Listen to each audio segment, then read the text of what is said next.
In this guide, I'm going to show you how to find Google Play Store app on Android. This is Aiden from JustPause, and before we get into this guide, make sure to like the video and subscribe to the channel with all notifications on. It really does help with the channel and it lets us know that you want more content like this, so we greatly appreciate it. If at any point throughout this guide you did have any questions, just ask them down in the comment section below and we can help you out further. I'm going to be doing my best to reply to every single comment down there.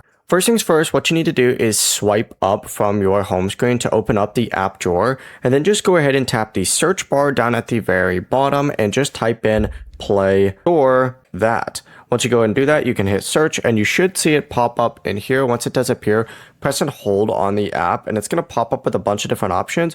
Go ahead and select add to home screen.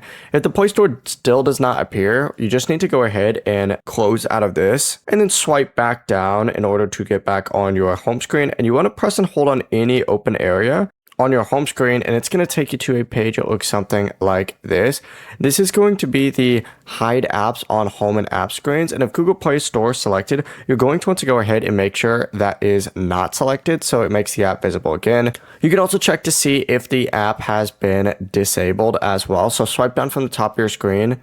In here, you're going to see settings. So select that settings gear up in the top right. It'll redirect you to a page that looks something like this. And in this page right here, what you need to go ahead and do is scroll down until you see apps, open it up. And once you see apps, go ahead and look for Google Play Store on here. Once, of course, it does load and you find that Play Store, select it and make sure it's enabled. In the sake of this video, let's just say it's Outlook, right? You'll see enabled on here. You need this to make sure this is on. Once you do that, it'll work normally again. The process is that simple.